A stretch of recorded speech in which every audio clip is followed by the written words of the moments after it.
101. Don't let the battle of the night stop. All right, Gwen, this is your 57th try.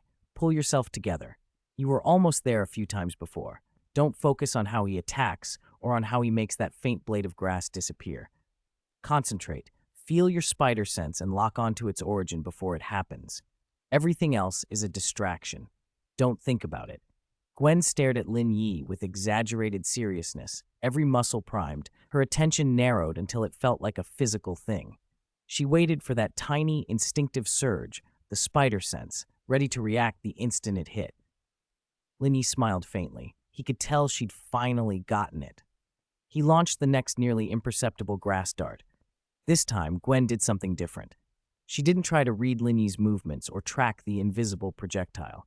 She waited, eyes soft but completely focused, for the tingle that would tell her where danger came from. When the spider sense hit, she moved. A whisper of motion, her body swung tilting left, and the invisible attack skimmed past. Weiss and Raven froze, then burst into noise. She did it! She did it! She actually did it! Gwen whooped, bouncing with the kind of exhilaration only a breakthrough can bring. I did it! I did it! Ha ha! I actually did it! I finally mastered my spider sense! Lin Yi chuckled.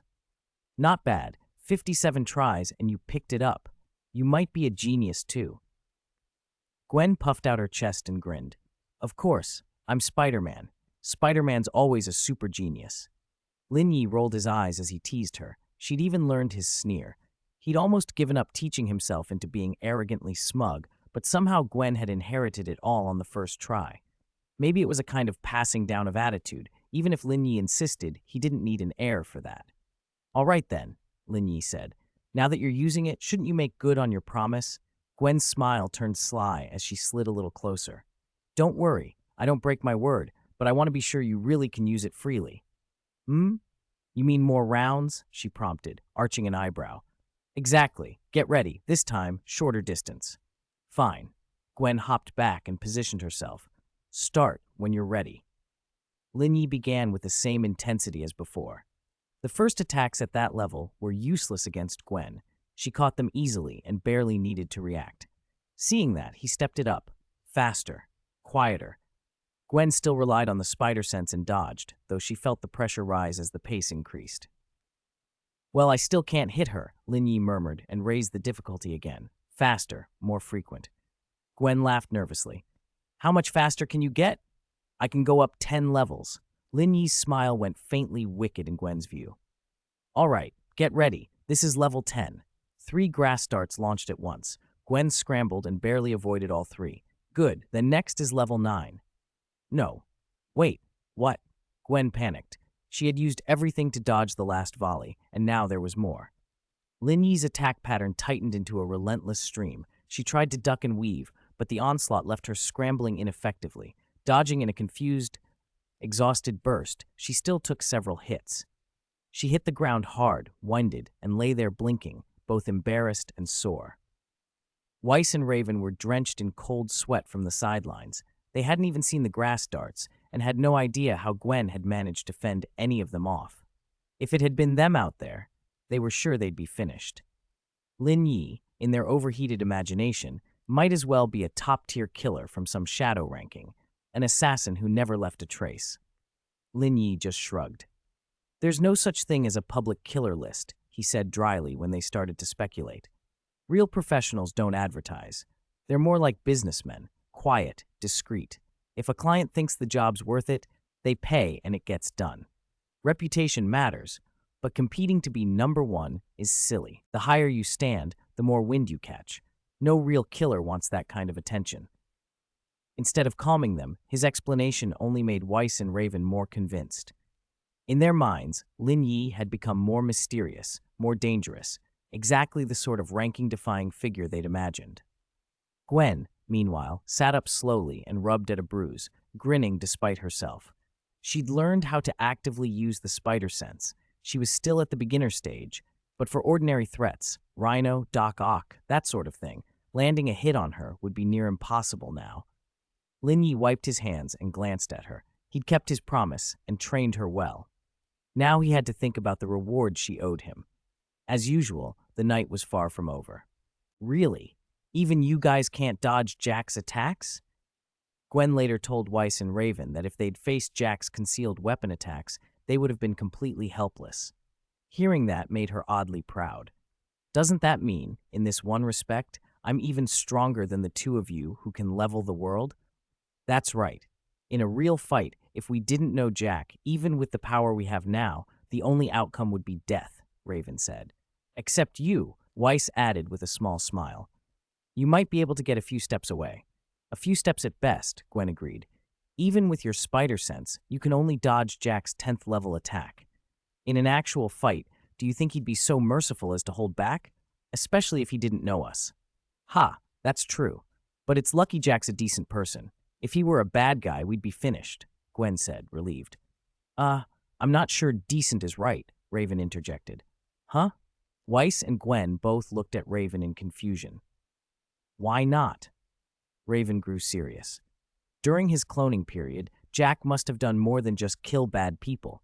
He was controlled by an evil organization back then, so he would have carried out assassination missions, even killing innocent people. We can't ignore that. Even if he later gained his freedom and the organization vanished, the sins tied to those acts don't just disappear, Raven said, and the mood turned heavy. But you said he was controlled. He didn't do those things by choice, Weiss objected. Weiss considered the matter like a prosecutor. How can a knife be blamed if no one is holding it? Jack was forced, so he's innocent. The real criminals are the organization that made him do it. Jack only wanted to live. If he hadn't followed orders, he would have been killed. From a legal perspective, that matters, Gwen added. Her father being a sheriff influenced her view. Raven wasn't well versed in law, but she nodded. So you're saying Jack's not at fault? Right, he's not the villain. They debated it beside him, but Lin Yi only gave a faint smile. He'd moved past youthful outrage and curiosity. Experience had taught him that right and wrong look different depending on the observer.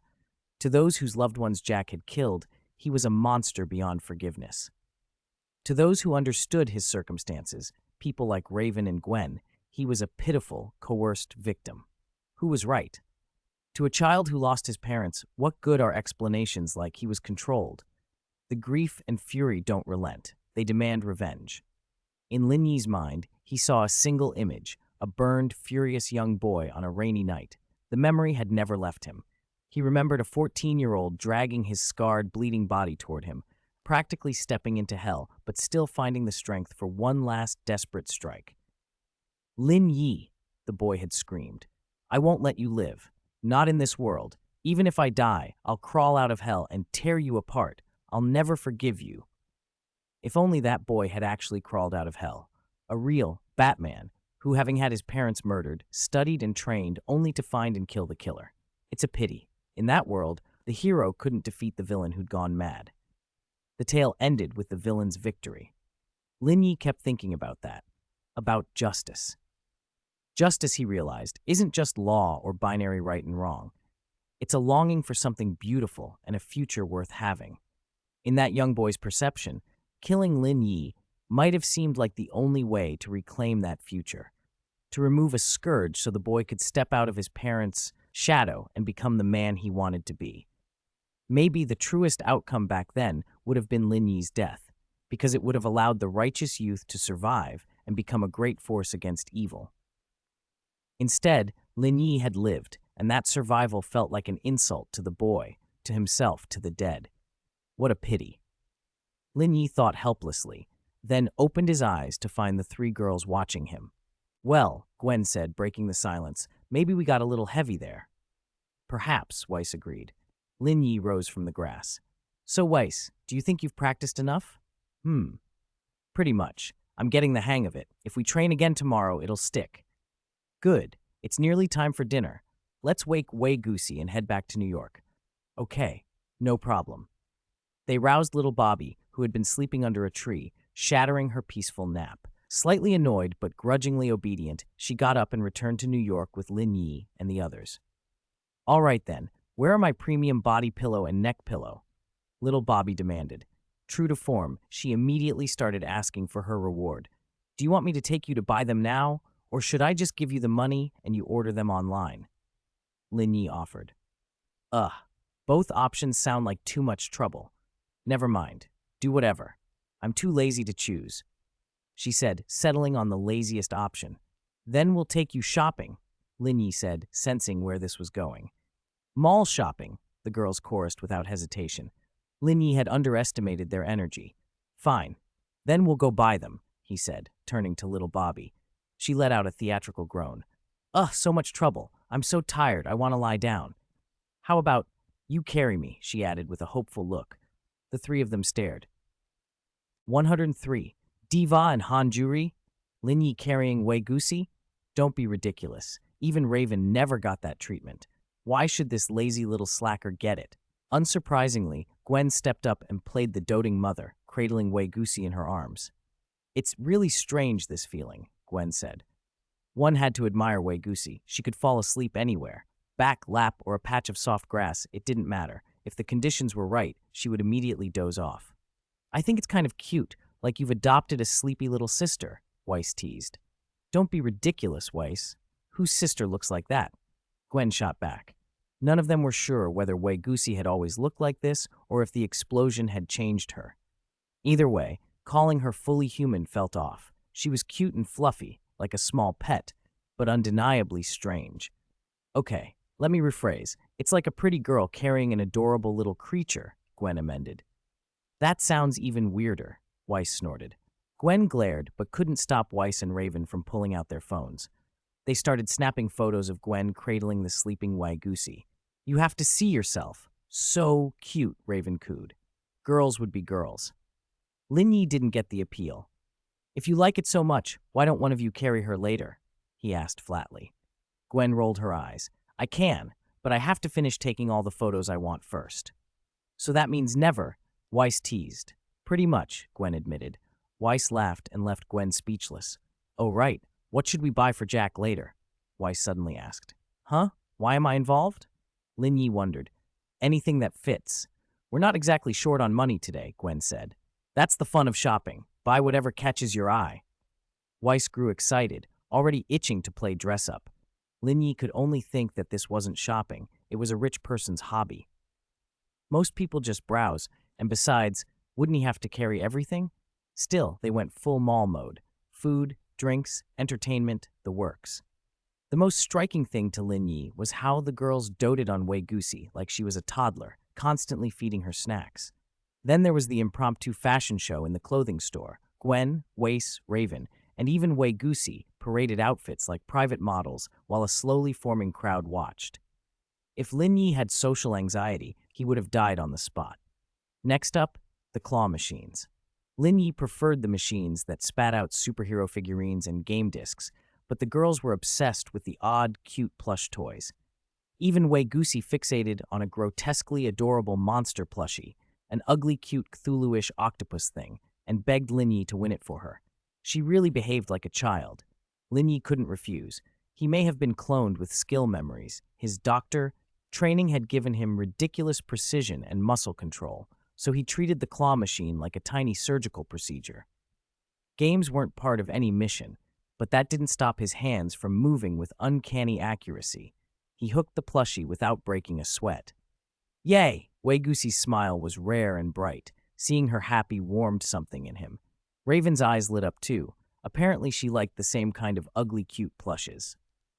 Lin Yi obliged and snagged another one for Raven. Yay! Raven bounced happily with her new toy. Gwen and Weiss, though, were not so lucky. Almost. Gwen groaned. Argh! It fell again, Weiss wailed. They had failed a dozen times while watching Raven and Wei Gusi succeed easily. Envious and frustrated, they turned pleading eyes to Lin Yi. Sigh, fine, I'll get them, okay? He sighed. Yay! Both girls cheered, and the trio of girls bounced off, each clutching their haul. By the time they left that arcade area, between Lin Yi, Raven, and Weiss, they'd emptied half the machines. The claw machine operator probably hoped never to see them again. That was insane, Weiss said, wide-eyed. Does the evil organization train clones to use claw machines now? No, but the machines we had were pretty simple, Lin Yi replied. His tone made Weiss and Gwen look a bit chastised, but they said nothing. The group strolled on until they noticed a crowd gathered at the next arcade. Why are there so many people? Gwen asked. Let's go see. Weiss suggested. They pushed through and saw something that made Lin Yi stop dead. Two Korean girls were the center of attention, Song Hana and Han Juri, and the two were facing off in a fierce, high-stakes best-of-5 match, except the game was the king of fighters. Han Juri, known for her shooting game prowess as Diva, and Song Hana, a fighting game ace. This matchup made no sense on paper, but the crowd loved it. The two were playing Iori and Kyo with an intensity that drew cheers and gasps. Lin Yi's blood boiled with excitement. He wanted to leap forward and shout, "Let me fight you both." A few days earlier, he would have acted on that urge. Now, though, he felt drained, like someone had leached off his energy. He no longer had that reckless impulsiveness. He was tired, measured, weakened. So he restrained himself and watched. The mall trip had already been an eventful one, and watching these two go at it in a crowded arcade only made it stranger, and somehow more exhilarating. Han Juli and Song Hana's match was brutal, but Lin Yi could see that Han Juli still hadn't mastered Kyo Kusanagi. Her combos kept breaking off. Her reactions and reads were excellent, but she couldn't always convert openings into heavy damage. Song Hana, on the other hand, even when pressured into a corner and caught more than once, only needed a single opening to take away at least half of Han Juli's health. It was a showdown of reactions and execution, a spectacle within a spectacle. "Oh, so that's Diva, Korea's biggest gaming star. Why is she here?" Gwen said with a surprised smile as she recognized Song Hana at the arcade cabinet. "Are you a fan?" Lin Yi asked. "Not exactly," Gwen shook her head, "but anyone who plays online would recognize her." Lin Yi nodded. He knew the name. Still, shouldn't Faker be the biggest gaming star? Or is League of Legends not as big in this world? Then again, the most famous Song Hana here didn't have a team. She'd made her name solo, so she favored individual competitive games. Maybe fighting games were the top draw in this world? Lin Yi guessed, but he was wrong. In this world, Diva did have a team and was famous, and the most popular genre wasn't fighting games at all but social games, same as in any world, it seemed. The duel's ending was nearly inevitable. With a sliver of health left, Song Hana perfectly dodged every one of Han Juli's attacks, then seized a single moment to counter. A single combo cleared more than 2/3 of Han Juli's remaining life, an impossible comeback that sent the crowd into an uproar. It was the kind of clutch defense and win that made people talk for years, like the famous Umehara Daigo moment Lin Yi knew of. In fact, it was even more dramatic here. Han Juli had nearly 3/4 of her health when Song Hana pulled it off. King of Fighters doesn't have perfect defense. Blocking still costs you, so if Song Hana had mistimed even once, she would have lost. Yet she won. The audience erupted, chanting, "Song Hana, Diva," as if witnessing gaming history being made. But amid the cheers, Song Hana sat utterly still, spent, drained. Her smile barely lifted, then faded. She was like a pile of white ash. So she hadn't been calm, she'd simply run out of energy. That kind of miracle? Song Hana had probably managed it only once in her life. "Damn it!" Han Juli screamed, livid at losing in such a way and at the way it made someone else famous. "How is this possible? You must be cheating! You dodged every move with that little health. Hacks, right?" others shouted. Han Juli leapt over the machine and grabbed Song Hana by the shirt. For a moment, it looked like she'd start a scene, but when she got a good look at Song Hana's exhausted, hollow expression, she went quiet. You actually wiped yourself out to beat me?" Han Juli said, incredulous, then let go. She eased Song Hana back onto the seat. What was the difference between that state and being dead? That girl wouldn't be moving for a day at least. "Ah, what rotten luck. I lost the match. No 250,000 prize money, and this defeat's gonna be all over the internet," Han Juli muttered, scowling. With her two ox-horn buns, hands shoved into her pockets and head lowered, she looked like an angry yak, ready to gore anyone in her way. Lin Yi thought it was an amusing interlude, getting a peek at how Diva and Han Juli lived in this world, enjoying being an observer and hoping for more little encounters to brighten his day. But was it really going to end without trouble? Of course not. Perfect. Just in time. Han Juli suddenly halted in the crowd and launched her leg at Lin Yi with full force. The strike blasted through the plaza, sending bystanders tumbling and shoving Gwen and the others back with the shockwave. "Yo, haven't seen you in a few days. Looks like you've gotten stronger, little Lin Yi, she called. Lin Yi froze. Did she know him? Before he could sort his thoughts, Han Julie's kick was stopped by Lin Yi's raised hand. Then she followed with a spinning roundhouse that sent him sailing through the air. He crashed down dozens of meters away on the plaza. This is quite a surprise, Lin Yi muttered as he landed and rolled to his feet, rubbing the numbness in his arm. Without demonization, his physical conditioning was still laughably low. If Gwen and the others could hear him thinking that surviving a hit like that with only a numb arm was something to be proud of, they'd be speechless. Not bad. A few days ago, if I'd let those 2 hits land, you'd probably be dead 7 or 8 times over, Han Julie said as she walked toward him, hands on her hips. Her pace wasn't slow at all. Although you probably won't believe me, I'm not the same Lin Yi you know. Lin Yi managed, forcing a polite, professional smile. Not the same person? Han Julie snorted. What are you talking about? Did I kick your brain out? She laughed. If you're scared to fight me, no need to make such a clumsy excuse. Lin Yi fell silent. He already knew, no matter what he said, she wouldn't listen. A fight was inevitable. 105. Being noticed by a madman? Lin Yi didn't want to bully the weak.